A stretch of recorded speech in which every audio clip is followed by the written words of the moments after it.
later. So Deanna, oh, she's on it. Thanks, Deanna.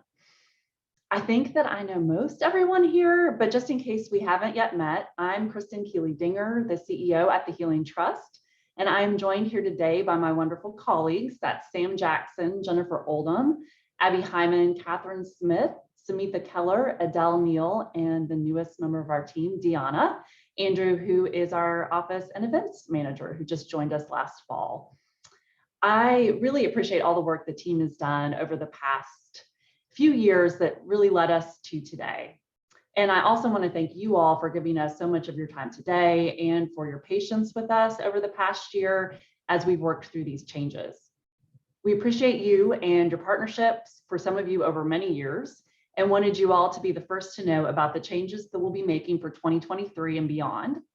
And if you would, some of you I can see have done this already, but please go ahead and introduce yourself in the chat with the name and the organization that you are here today representing. And I think everybody's already on mute, but if you're not, please go ahead and mute yourself. So thank you so much for doing that. Yay. Hi, Crystal. Hi, Amanda. Thanks for doing that. A couple of other housekeeping items. As we go along, we're going to actually move through the informational section pretty quickly. So if you have any questions, please go ahead and add those into a Google document that Jennifer is going to post as a link in the chat, and she'll post that a couple times just in case it gets lost in all of the introductions. But we're creating a Google Doc, and what that will allow us to do is to, one, make sure that nobody's question gets missed in the chat, and then if we don't get to a question today, it won't get lost in the Zoom chat. We'll have it as the Google Doc so we can go back and make sure we follow up with everyone as we're going to try to get to all the questions that arise. However, we know that there may be some very agency specific questions that we'll need to address offline with a very specific member of our program team. So please go ahead and put any and all questions in the Google Doc that we'll provide a link to in the chat. And the other thing I just want to acknowledge is that some of you have already heard some of this before, especially what I'm getting ready to talk about. Many of you attended our Zoom meeting last spring when we rolled out our new mission and values. And so thank you again for being with us a year later as we kind of talk about, or at least I'm going to talk about some of the same things and to provide some context for why we're here today and what we're going to be talking about. So really trying to add some information about the why and the how these changes occurred. So Deanna, if you could move us to the next slide, that would be great. So after almost 20 years of grant making, we realized that we were continuing to see racial health disparities in infant mortality, in maternal health, and in many chronic health conditions, diabetes, heart disease, et cetera. And in examining why these health disparities persisted in 2019, our team started to think more intentionally about health and racial equity. A deeper examination of our shared history of racial injustice called us to consider how we heal from the historical trauma of racism and the bigotry that continues to exist in our society. We spent that year engaged with a racial equity consultant from Open Source Leadership Strategies, working with our staff and our board to continue to build our own internal understanding and capacity for doing this work. And we engaged with Open Source to conduct a baseline equity assessment. They collected survey responses from our board members and staff and interviewed 22 other stakeholders, which were primarily former board members, staff, interns, some grantees, and some of our peer funders. They reviewed our key organizational documents and then made an assessment and made recommendations from that assessment to us in early 2020. And since then, our equity leadership and board have been very busy. Just to hit the highlights of some of the things that have occurred since February of 2020. Some of you know we revised our mission and values, and you can see our new mission up here, and began to develop an equity point of view. We examined and updated our grant making processes to be more inclusive and equitable. We supported the building of the community's capacity for an understanding of racial equity and justice through supporting equity offerings at the Center for Nonprofit Management. We offered virtual trainings for our grantee partners, and we worked with other funders that are interested in racial equity and supporting their work. We've intentionally engaged and increased our financial support for nonprofits whose leaders identify as Black, Indigenous, or as people of color. We've launched a participatory grant making program in Bedford County and in North Nashville in collaboration with some of our grantee partners. We've added programming around self-care, specifically to nonprofit community members that identify as Black or as people of color. And we adopted a new theory of change at the end of last year. We examined how our funding processes might have unintentionally been creating barriers for organizations led by folks who are Black, Indigenous, and people of color. And we sought to be more intentional about the inclusiveness in our programs and grant making. Due to this examination and seeking to reduce these barriers, in 2020, we had funded 18 nonprofits whose leaders are Black, Indigenous, and people of color, totaling almost $400,000 out of our total awarded of $4 million. In 2021, that number went up to 36 nonprofits whose leaders are Black, Indigenous, or people of color, and totaled almost 1.2 million out of the total awarded of a $4.2 million grant budget. Deanna, next slide. So as part of that process of identifying our new theory of change rooted in our mission, we looked at racial health disparities in the communities that we were seeking to serve, as where did the largest gaps in health outcomes exist. We knew we wanted to make a deeper impact in the communities and counties that we were serving, and that we would need to narrow our focus so that we could go deeper in those communities. The results of that process led us to identify 5 key counties where largest health disparities exist that were also located within a 60-mile radius of the Healing Trust. And those counties are Bedford, Davidson, Rutherford, Murray, and Montgomery counties. As you'll hear later in the meeting, we narrowed our counties and focused on proximity as we want to be more engaged in the communities in which we fund. And we'll also talk more specifically about how funding in those communities will look in just a few minutes. So please bear with us on that. Next slide.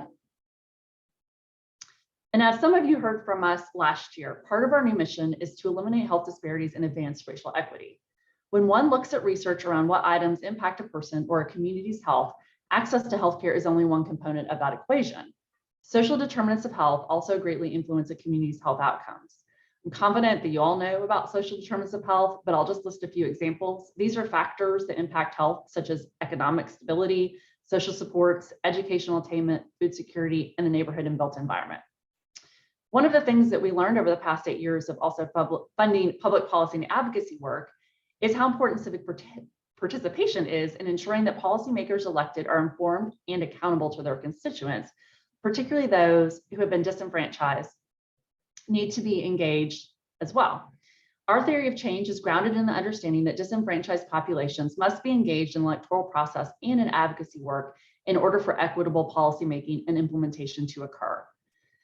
Grounding ourselves in that research and knowing that where one lives ultimately has one of the largest impacts on health outcomes, we have developed a new set of strategic priorities for our grant making. These priorities are resilient families, thriving communities, and strengthening democracy. Ultimately, our desired impact is that health outcomes are not predicted by race and that communities thrive. Samita is now going to dive deeper into our resilient families priority area. Thanks so much, Samita. Thank you, Kristen. So yes, let's start off with our first priority of resilient families. And this is the strategic priority where we are looking to invest in organizations that support the well-being of children and young people ages 0 to 25, as well as their caregivers through 3 different approaches. The first being abuse prevention, the next being violence prevention and justice systems, and then finally, mental health. So we anticipate, as you might think in hearing this description, that this will be our largest portfolio of the 3. And in fact, many of you might feel like this is where your organization may fit in as far as our priorities go. I also want to note that reflecting on what Kristen just said, as far as our geographic locations, for this particular priority, we are looking for organizations that have a physical location in one of those 5 counties. So again, that would be in Bedford, Davidson, Murray, Montgomery, or Rutherford. Next slide, please. Thank you. So the first one, again, is abuse prevention. And our goal here is to promote safe, stable, nurturing relationships and environments for children, as well as disenfranchised communities. So the strategies we're looking for here are fostering communities that provide families with access to safe, stable housing, high quality and affordable childcare, affordable and quality medical care, as well as economic and financial help. So some potential funding approaches could be us funding an organization that works with families to secure permanent housing. Could also be systems level solutions to childcare. So the childcare challenges beyond providing more seats. Funding clinics that provide affordable primary and preventative medical care, as well as awarding direct economic support to caregivers of children and young adults. Our next area is violence prevention and justice systems. Here we have two goals. First, to create and advocate for equitable youth justice systems, and then also to foster resilience in families who are impacted by incarceration. So our strategies here would be to support community-based programs outside the justice system, would also be to advocate alongside our partners for policy and systems level change, and then also looking at ways to reduce recidivism of youth and caregivers. So some potential funding approaches for this area could be funding restorative justice programs in communities, schools, and in courts. Also investing in organizations that address equitable solutions around violence prevention and criminal justice reform. Investing in organizations that support young people and caregivers with reentry and reunification with family members. And then finally, a potential approach could be funding systems level solutions for equitable fees and fines. And then the final category under resilient families is mental health. Here we have three goals. First, to increase the availability of clinical mental health and substance use disorder support for Black, Indigenous, and people of color. Increasing the availability of mental and emotional healing to support BIPOC children, young adults, and caregivers. And then finally, fostering resilience for children and caregivers through the prevention and mitigation of trauma. So strategies here could include increasing the pool of available BIPOC mental health and recovery professionals, supporting organizations that address financial barriers to mental health and recovery access, supporting the addition of mental health and recovery services to organizations that are already touch points for the BIPOC community, and then supporting organizations that provide services and resources to prevent and mitigate the impact of trauma. Some potential funding approaches for this area would be partnering with organizations that improve the pipeline for more BIPOC mental health providers, funding organizations that provide integrative health, supporting organizations that have a high proportion of BIPOC mental health providers. So this could be like the clinics and what we might think of as the more traditional counseling centers.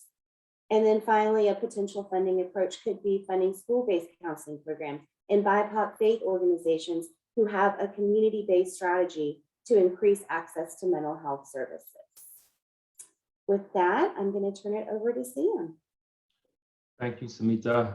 Our next priority area is thriving communities, which is a place-based funding approach. Place-based philanthropy describes an approach that targets a specific location, be it a neighborhood, municipality, or even multiple counties, upon which to focus shareable resources and make a transformative impact. Research shows that communities thrive in places where health outcomes are not predicted by race or where they live. There continues to be growing recognition of the relationship between neighborhoods and health, with your zip code understood to be a stronger predictor of a person's health than their genetic code. To build stronger, healthier communities, residents must have access to housing, quality education and healthcare, economic opportunities, and social connections, which all play a critical role in better health outcomes and improving overall well-being. Our place-based initiatives focus on implementing cross-sector strategies to improve health in neighborhoods or communities with poor health outcomes. We will allocate approximately $6 million over 5 years. Investing in place-based initiatives allows us to go deeper and target funding in a more intentional and focused way. Our plan is to implement place-based initiatives in 1 metro and 2 non-metro areas: 37042, Clarksville, Montgomery County; 37160, Shelbyville, Bedford County; 37208, North Nashville, Davidson County. To be eligible for funding, organizations must have a physical location or operate a program in one of these 3 place-based zip codes.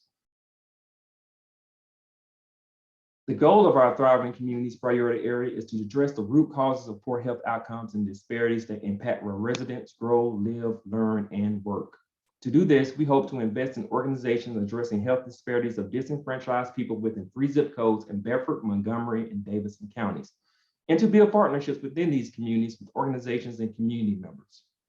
Our approach is to fund organizations that provide solutions and equitable access to primary care and mental and oral health services for youth and families, address equitable solutions around poverty, employment, housing, and food insecurity, promote access and advocate for equitable solutions to address gaps in early childhood education and the prevention of ACEs, advance equitable solutions around violence prevention and criminal justice reform.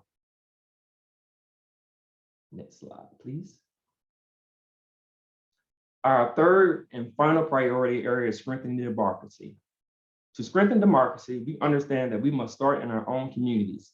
Our belief is when all voices are heard, policy and policymakers will be more representative, responsive, and accountable.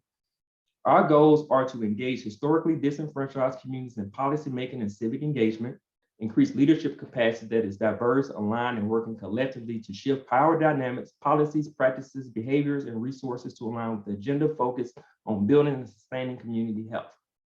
To do this, we look to partner and support a collective of nonprofit organizations that have infrastructure around civic engagement, research and analysis, and advocacy. Organizations that have partnerships and relationships to advance tendency by leading or supporting initiatives that strengthen democracy in disenfranchised communities. Our approach will be to fund a group of organizations for 7 years to build equitable statewide infrastructure to increase civic engagement and voter participation. This will be an invitation-only opportunity. We plan to allocate approximately $6.3 million over 7 years to this approach. Our team has already had conversations with the organizations that are a good fit for this category. Next slide, please. PGM is a method of place-based funding that we began in 2021 in Bedford County in the 3728 community of North Nashville. Participatory grant making is rooted in the idea that communities know what is best for them. The goal is to engage the community in a process that allows residents to use their lived experience to deliver grant funds to their communities. In this process, residents are compensated for their time and experiences. To date, we have invested more than $400,000 in PGM programming. In 2023, we will continue our partnership in Bedford County and North Nashville and add a PGM program in Clarksville. Next up, I'll pass it over to you, Catherine. Hey, everybody. So I'm going to discuss eligibility criteria. So some of this eligibility criteria should look familiar to you. All applying organizations must be an operating organization as a 501c3 and have at least 1 year of financial statements, have operating expenses of less than $20 million, and as has been mentioned before, have a physical location in one of the 5 counties that we are seeking to serve, which are Bedford, Davidson, Montgomery, Murray, and Rutherford. As we always have, we will consider supporting agencies that use a fiscal agent, but that's really on a case-by-case basis. National organizations that seek to apply to the trust must have a Tennessee-based board, separate financial statements, and have programs that operate in our geographic area. Next slide, please. So this is really about the prioritization of our nonprofits, and it is in this order. So we will prioritize nonprofits that are led by Black, Indigenous, and people of color first, followed by rural applicants, and then all other applicants that don't fall into those two groups. Applicants that aren't BIPOC-led or rural will be considered based on their organizational approach to equity. And we can really talk about that. That's really a one-on-one conversation. And just to define rural, because I think the federal government has like 50 different definitions of that. The way that we're looking at it is it's the non-metro counties outside of Davidson County. So Davidson County is the only metro county in our service area. So we will consider those other 4 counties to be rural. So we've already had questions about this. So I just want to be really clear, and we can, talk one-on-one or later on in the questions, but being a BIPOC-led organization does not guarantee funding, and being a white-led organization does not guarantee denial. Next slide, please, Deanna. So how do we define BIPOC-led organizations? So this is, you can read this here, but 30% of board and staff are Black, Indigenous, and people of color. 51% of clients are Black, Indigenous, and people of color, and the CEO is a Black person, an Indigenous person, or a person of color. So all three of these have to be met in order for a nonprofit to be considered BIPOC-led according to our definition. However, we will want to partner and will continue to fund organizations that represent the community that it's trying to serve, are working to reduce health disparities, serve under-resourced communities, are addressing the needs of communities, or are aimed at root causes like social determinants of health, are anti-racist and are working to advance racial equity, and are engaging with the community and lifting the community's voice. As far as our applications, we will continue to streamline the application process.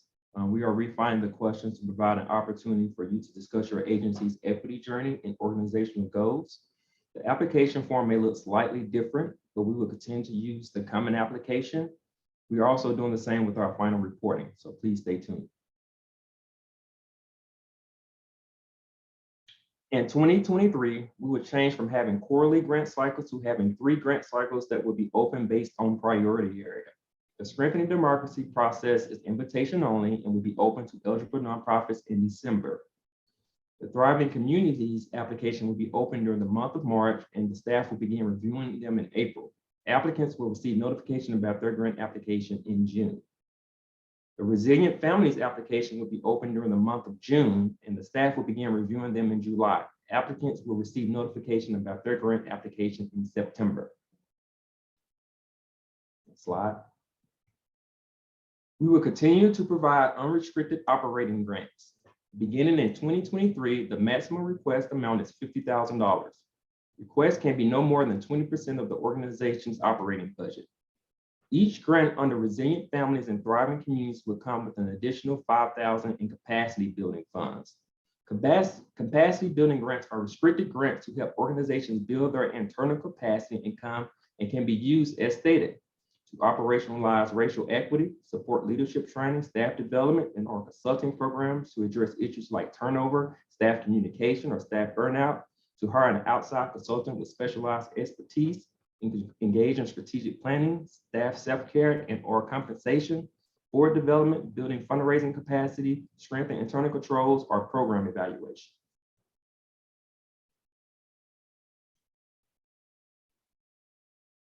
All right, hand it over to you, Abby. Thanks, Sam. I also want to make you aware of our sabbatical and staff support grants. These are grants that we've awarded for many years, but we recently made some changes to the process to make them a little more streamlined. So I'm going to remind you about those now and let you know about the changes. So we'll start with the sabbatical grant. These are grants that are used to support the wellness, self-care, and rest of the CEO or executive director of our grantee partners. So part of the funds for this grant are used directly for the CEO or the executive director to take care of themselves. They might do things like therapy or coaching or go on a trip, use some of the funds for stateside travel. Other funds in this grant are used for the team to support the team in the CEO's absence. So it might include, increasing the compensation of folks who are taking on more responsibility in the CEO's absence. It might look like hiring a contractor, all sorts of things. The intent of this is really to support the CEO to be able to take some time away. So these grants are up to $20,000, and they require the CEO to take at least 3 months away from the organization. To be eligible, the organization must have received at least 3 years of unrestricted funding from the trust, as well as meet our general eligibility criteria. The CEO must have worked in the nonprofit sector for the last 7 years, with 5 of those being in the CEO role. We do make an exception here for grassroots organizations. They just must have received any unrestricted funding from the trust to be eligible. We define grassroots organizations as those who use a bottom-up model to affect change. Like our other priorities that we discussed today, we will prioritize nonprofits with racially diverse leadership teams and CEOs of color. You can go to the next slide, please. Now, regarding the timeline, We've changed this now to accept on a rolling basis. We want to be responsive and flexible to the timelines that you have. So whenever you're interested or this might work for you, that's when you should apply. So the process is simple. You just start by emailing me, and we'll talk about when a good time might be, why you're interested, just any questions you have. From there, there's a needs assessment portion, which is a quick, just a short application where you discuss your plan, as well as why this is a good time. I'll give you some feedback on that, and then you'll submit the actual kind of final application, which is really to get you thinking about your team, how they'll be set up for success in your absence. There is a final report after, when you return, about a month after your return, and it's just a conversation to see how it went, as well as to discuss how you might implement some of these things into your organization, how you might add some more staff care and wellness into your organization. Next slide, please. We also have our staff support grant program. These grants are for organizations who are going through a challenging time. This can be all sorts of things, such as a time of transition, maybe in the leadership, maybe it's a time of growth or conflict, or it might be a time of a lot of grief or a season of lots of burnout. We know that things have been hard. Things will continue to be hard in some way. So we provide these grants up to $20,000 for you to use for whatever your team needs around staff care. If you can identify the problem and how these funds might help kind of address that, that's the intent of this and how you can be successful on the application. These do require an in-kind match based on your budget size. It can be as little as 10%, but as much as 50%. These details are on our website. Next slide, please. Similarly to the sabbatical grants, these are accepted on a rolling basis. I ask that you reach out to me at least 2 months in advance so we can talk about when you might need the funds and how this can be helpful, and making sure that what you're requesting, that really will get to the need that your organization has. You just apply via email. It's 3 short questions. And then after the grant term ends, we'll have a conversation again to see how it goes, how it went, and how we can kind of implement this staff care into the culture of your organization.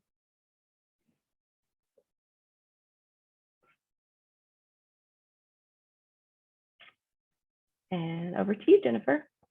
So surprisingly, no one has asked any questions in the document. I want to remind you, if you do have questions, that you can still add some to there, and we will keep checking on it. Let's go to the next slide so far, so I could give people a little bit of some information. So what we're going to do after this, when this is over, is you will receive a short email from all of us, and we'll send you a survey that's designed to help get you thinking about how you might fit into our priorities. And so what will happen in the survey is there'll be questions about where your organization is now, where you're working on, where you might fit based on what you've heard. And then someone from the program team will reach out to you to discuss your survey responses and how you might fit into the process. But in the meantime, if you have questions, feel free to ask them. Next slide. And the next slide will give you an indication of who you're likely to hear from based on the survey responses.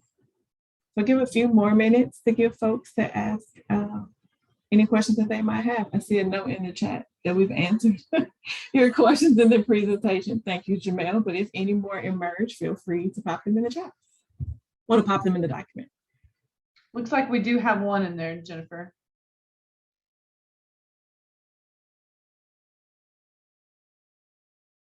The question is about, can staff support grants be received from people who already have operating grants? We'll toss that question to Abby.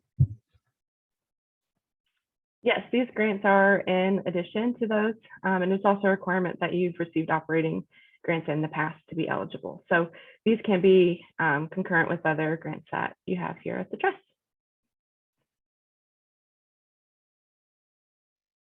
The next question we have is, can you apply for more than one grant at a time, like a staff support grant and the grants that focus on mental health?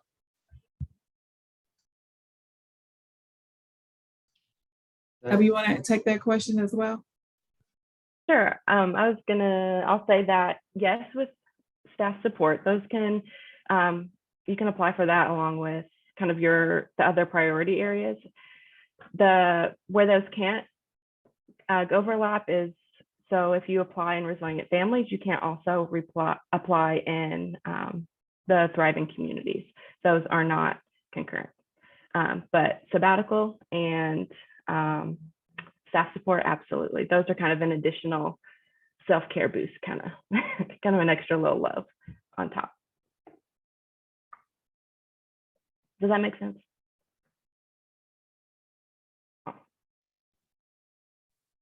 There's a question from TJ in here. TJ, we'll follow up in response to your question after the meeting, because I think it's very specific to your organization and will probably be better answered in a broader conversation. But thank you for asking it. Let's see. Will someone confirm the Resilient Families application deadline? Can we get that back on there? The question is whether or not it begins June 1st, 2023. Just a second. Yeah, the application is open in June, from June 1st to June 31st. So.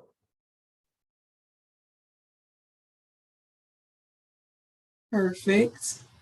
There's a question about advocacy grants that I'll toss to Samita. It says, we've had an advocacy grant and we continue this work.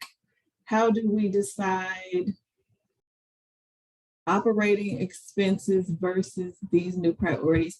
To the person who wrote that question, could you clarify that a little bit? Are you asking how you decide which priority to apply under? With a little bit more context. And we'll move on to another question while we're clarifying that one. There's a question about when staff support grants open. Staff support grants are accepted on a rolling basis. Abby, you want to say a little bit more about when you'd like to hear from folks? Sure. It's helpful to hear about 2 months in advance from when you need the funds, just so we can make sure that we have everything in place on our end, as well as y'all can get what you need in place as well. So it can be as little as 2 months in advance, but as you know, it can be longer than that, of course. So if you just want to brainstorm or think through things, I'm available to do that as well.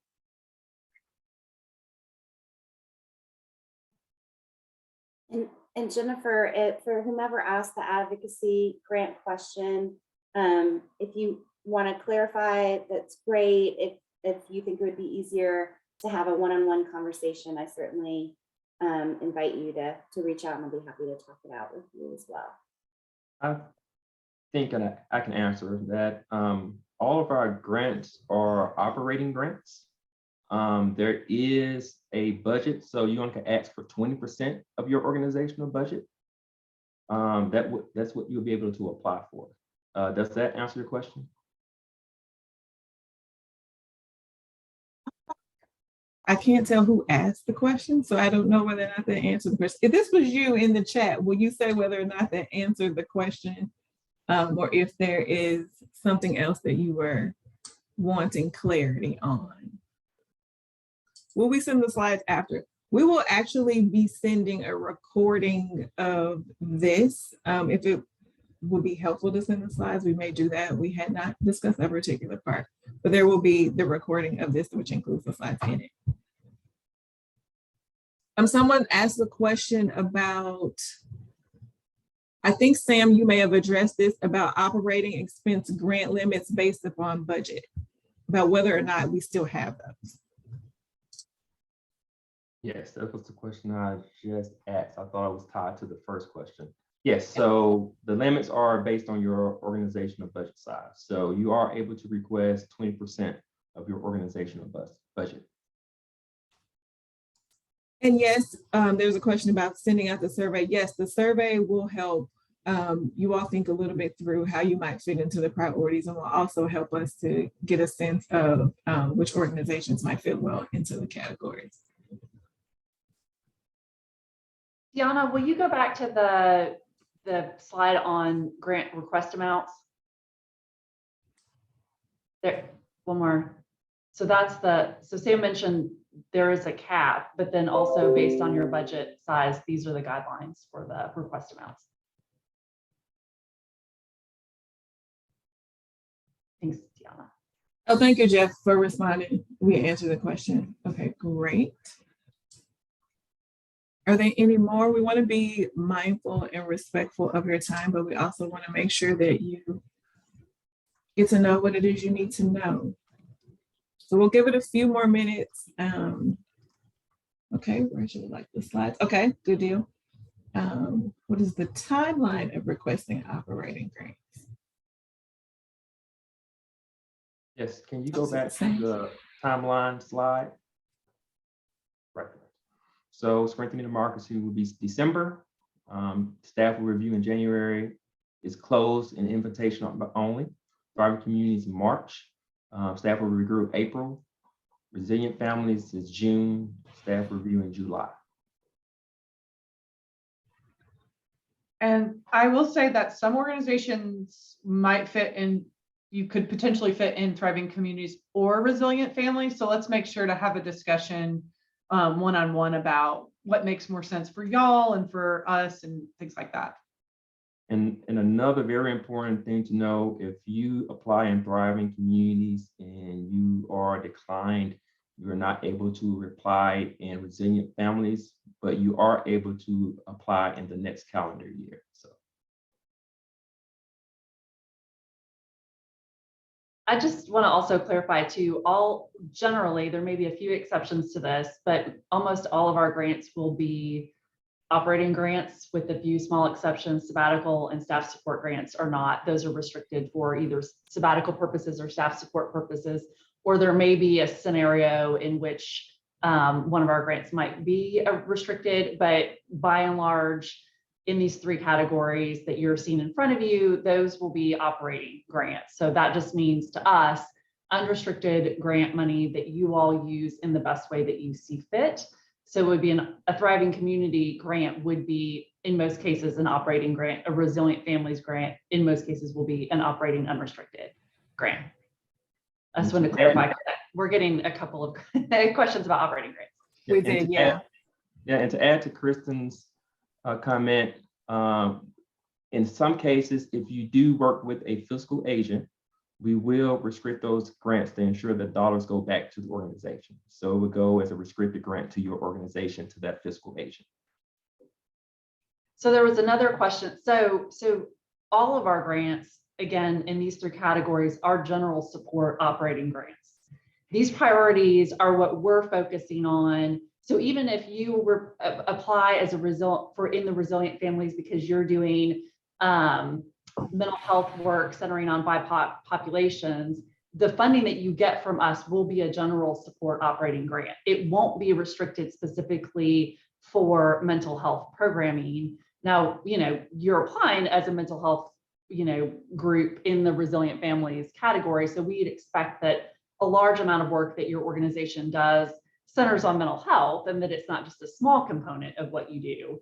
But all of our grants, again, by and large, in these three categories, with a few exceptions, as we mentioned, like for fiscal agents or whatever, will be general support operating grants. It won't necessarily be restricted to the program in which you are talking about when you apply for funding. So I say that with a caveat of, we would want a significant amount of your programming to fit within one of these three categories.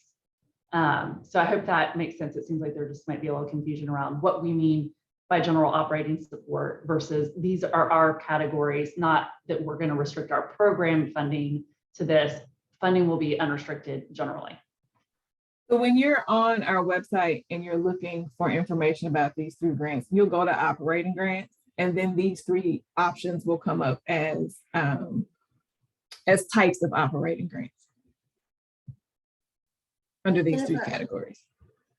Jennifer, there was a question that I think is kind of rolled back in the chat around strengthening democracy, and it's opening on December 1st. So that is when that process will begin. But just also as a reminder, as Sam said, that is an invitational priority area. And so that application process will look different for that reason, since we are actually inviting organizations to participate in that priority area.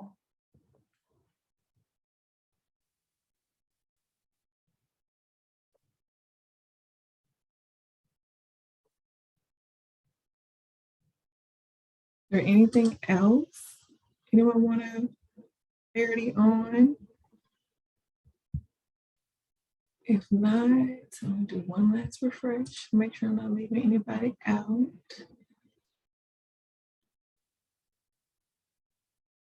Good. Well, thank you all so much. Oh, there's one. Are there any grants available for 2022? Sam, you want to take this question? Yes, current grants available are our staff support and sabbatical grants are available. We do have rapid response funding that is prioritizing BIPOC-led organizations at this current time. That's our only remaining funding. So if there's anyone who's interested in that funding, please contact a program officer. Otherwise, we gave a transitional year of funding this year. So therefore, all of our grant dollars has been given out. So, but we will be reopening in 2023. Carrie's asked if we'll show the eligibility slide again. And then Rachel asked about that, yeah, eligibility requirements related to BIPOC led. It's 14, it's slide 14.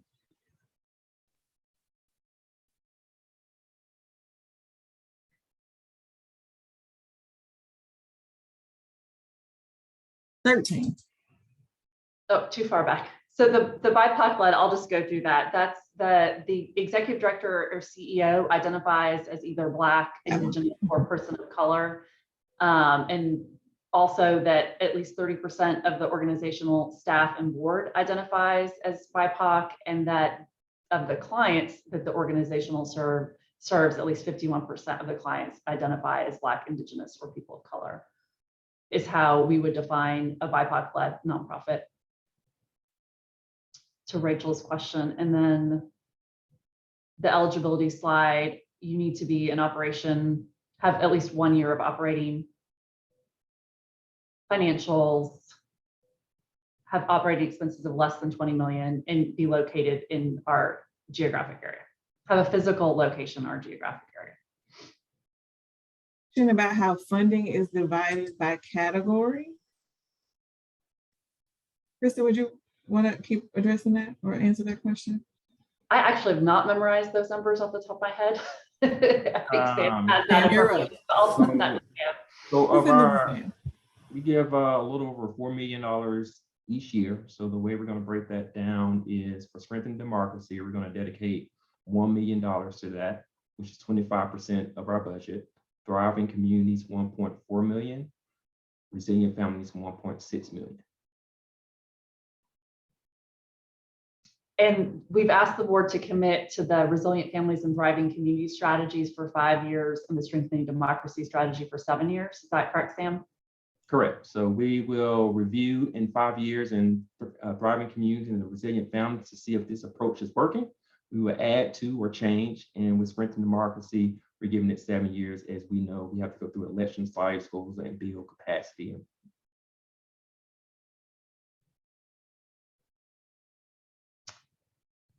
We have a question about whether or not an organization has to meet all 3 of these categories, of these requirements.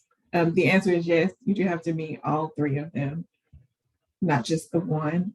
Catherine, do you want to add anything else to that, or is that? I think you got it. Thanks, Jennifer. All 3, not just one of those requirements to be considered BIPOC-led.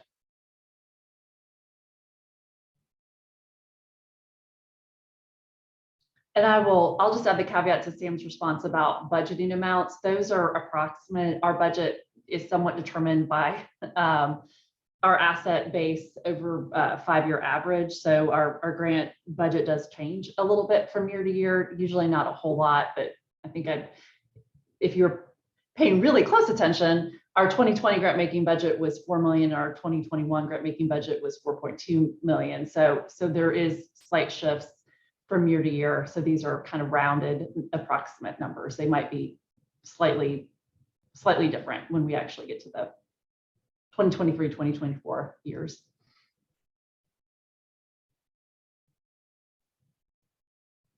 Y'all are asking some good questions. Thank you for, I'm sure if you have this question, someone else does.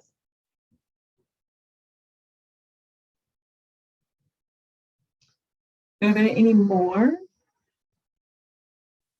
We will give you the gift of time. You get to log off 15 minutes early. But Jennifer, if there are more, we're happy to answer them. can I ask a real quick question? The survey is going to go out this afternoon? It will go out by the morning. By the morning, okay. And then Yeah. we ask that folks kind of turn it back around in a pretty short amount of time. Is that correct? They have, I think it's a week. Yes. A week, So what okay. you'll do is you'll get an email that comes from the trust that's got a synopsis of what you all heard today. I'll add the link to the recording and also the slides, and then there'll be a link at the toward the end of the survey. I mean, toward the end of the email that includes the survey for you all to complete, and then you'll hear from a member of our staff to chat with you about your responses and how you will fit within these new priorities. Thanks for clarifying that, Jennifer. So if for some reason you don't have it by tomorrow, please do let us know. You know, every once in a while we have problems getting through to folks' email for various different reasons. So if you don't have it by tomorrow, please contact one of us and we'll make sure it gets to you. And other than that, I just again want to thank everybody for your time this morning and for all the great questions, and just really appreciate everybody being willing to listen. And we will look forward to talking to folks individually too, and just hearing more about what's going on with you. And you know, we will definitely have time to address any specific agency specific questions. So thank you so much. Thanks, everybody.